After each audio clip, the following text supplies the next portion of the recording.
রাধে রাধে বন্ধুরা, welcome back to our channel. তোমরা সব কেমন আছো? আমরা ভালো আছি। বড়রা প্রণাম নেবেন, ছোটরা বুক ভরা ভালোবাসা নেবেন। ব্লগটা আমি স্টার্ট করছি সকাল 5:30 থেকে। গাছগুলো দেখছি, দেখো পোকাতে খেয়ে নিয়েছে, গাছের পাতাগুলো পোকাতে খেয়ে নিয়েছে, সেই জন্য এরকমভাবে কাটা কাটা হয়ে আছে।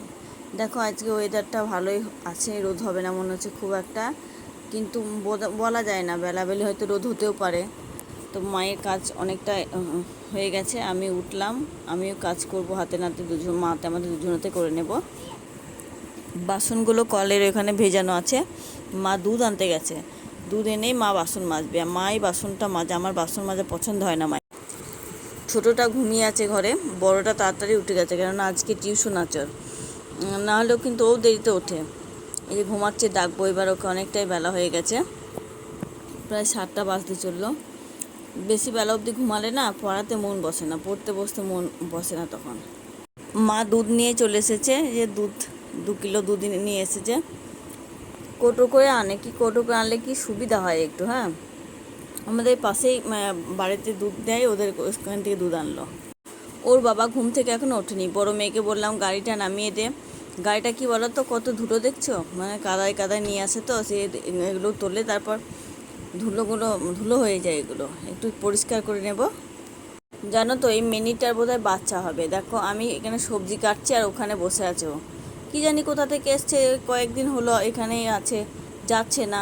মেয়ে খেতে দিচ্ছে ভালোভাবে, সেই জন্য হয়তো যাচ্ছে না। বাচ্চা হবে তো থাক এখানে। ছুটি দিনে দুপুরেই রান্না হয়, কিন্তু এখন আমার শাশুড়ি মা খাবে, তো সেই জন্য সকালেই রান্নাটা করে নিচ্ছি। মা রান্না বসিয়ে দিয়েছে, আমি সবজিগুলো কেটে দেবো। মেয়ে ঠাম্মিকে ভাত দিয়ে আসি, কিন্তু মেয়ে আজকে টিউশন গেছে, আজকে আসতে দেরি হবে, তো ওর বাবাকে ফোন করলাম, ওই নিয়ে যাবে।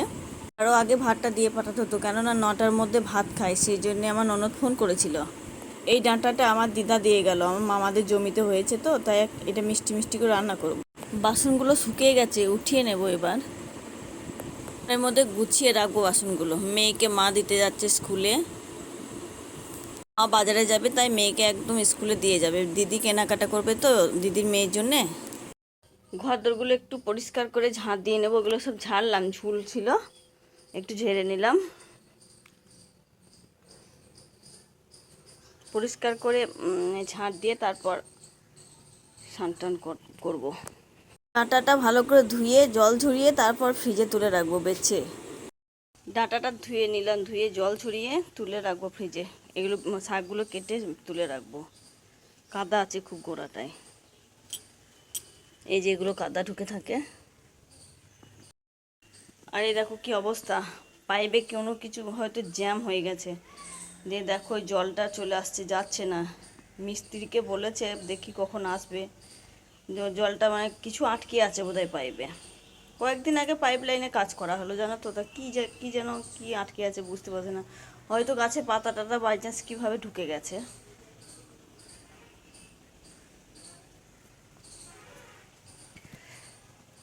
অনেকগুলো সার্ফ কাচলাম, ছুটির দিনে বেশি সার্ফ থাকে আমার,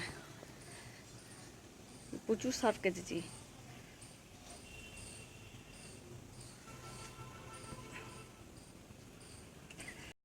বললাম না পাইপের কাজ হবে, এই যে মিস্ত্রি এসে গেছে, কাজ করছে ওখানে।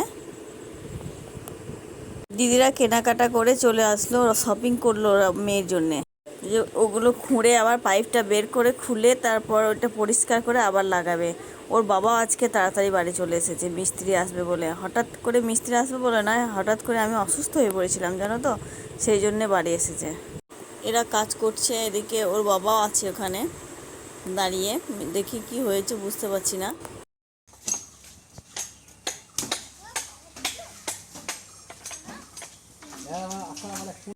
দেখো আমাদের বাড়ি থেকে এসেছে আমাদের বড় জামাইবাবু, মানে এই বাড়ির বড় জামাই। কোনোদিন তোমাদেরকে ভিডিওতে দেখাতে পাইনি, কারণ আমার জামাইবাবু অনেক দিন পর এলো, সেই জন্য ভিডিওতে দেখানো হয়নি। তো দেখো আমার জামাইবাবু এলে না, মানে মেশো হচ্ছে তোদের, আমার মেয়েরা খুব খুশি হয়, সারাক্ষণ ওর কাছেই থাকবে। তাই 2 জামাই মিলে যাবে দোকানে, নিয়ে যাবে জামাইবাবু, যাবে দুজনে দোকানে। বললো চলো আমার সঙ্গে দোকানে, তাই যাচ্ছে ওরা। আমার ছোটো মেয়েকেও নিয়ে যাবে। আমার ছোটো মেয়েকে ওর বাবা এত বলে দোকানে চল, যায় না, কিন্তু আজকে নিজের থেকেই বলছে যাবো, কেননা মেশো যাবে, তো মেশো সঙ্গে ছাড়বে না।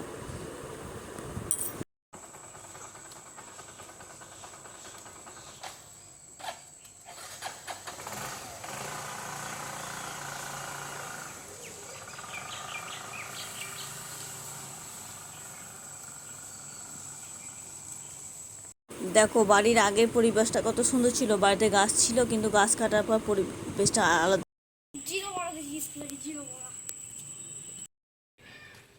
হুম, পরিবেশ ভিডিও করছি।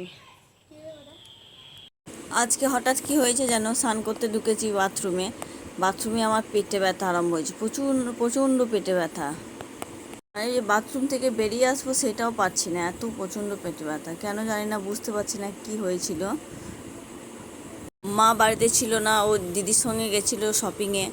দিয়ে আমার বড় মেয়ে ছিল, বড় মেয়ে হঠাৎ ওকে বলছি দেখ, বড় মেয়েও ভয় পেয়ে গেছিলো। ও এ ঘরে এসে ওর বাবাকে ফোন করেছে, আমি বললাম ফোন করিস না, কিন্তু কখন ফোন করে দিয়েছে, দিয়ে দেখছি ওর বাবাও চলে এসেছে তাড়াতাড়ি করে। এখন একটু ভালো আছি, ব্যথাটা কম আছে। ও বাড়ির সবাই ভয় করছে খুবই যে আমার পেট ব্যথা কেন হলো, দেখি ডাক্তার দেখাতে যাব।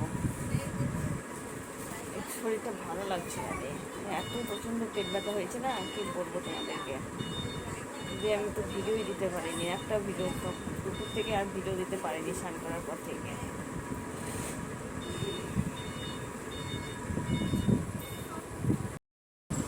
আমাদের বাড়ির সবাই ভয় করছে কেন আমার পেট ব্যথা বলে।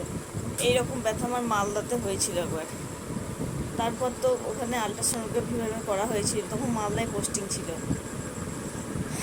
কিছু তখন ধরা পড়েনি। তারপর তো অনেক দিন, প্রায় 10 বছর পর পেটে মানে গল ব্লাডারে পাথর হলো, অপারেশন করলাম, তারপর আবার এই সেরকমই পেট ব্যথা, সেই জন্য সবাই ভয় পাচ্ছে একটু। তো দেখা যাক, শরীর থাকলেই তো অসুখ করে, দেখা যাক কি হয়, ডাক্তার দেখিয়ে আসবো। হালকা হালকা ব্যথা আছে, দুপুরে যা ব্যথা করছিল মানে কি বলবো, দাঁড়াতে পারছিলাম না, বসতে পারছি না, না শুয়ে থাকতে পারছি, এত ব্যথা। তার তুলনায় অনেক কম আছে, হালকা একটু ব্যথা আছে।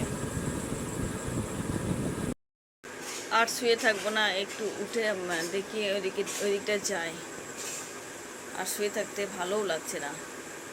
ছোট মেয়েটা গেল ওর বাবার সঙ্গে, মেসো গেছে আর বাবা দোকানে, তাই দোকানে গেছে, ফোন করে দেখি কখন আসবে বাড়ি।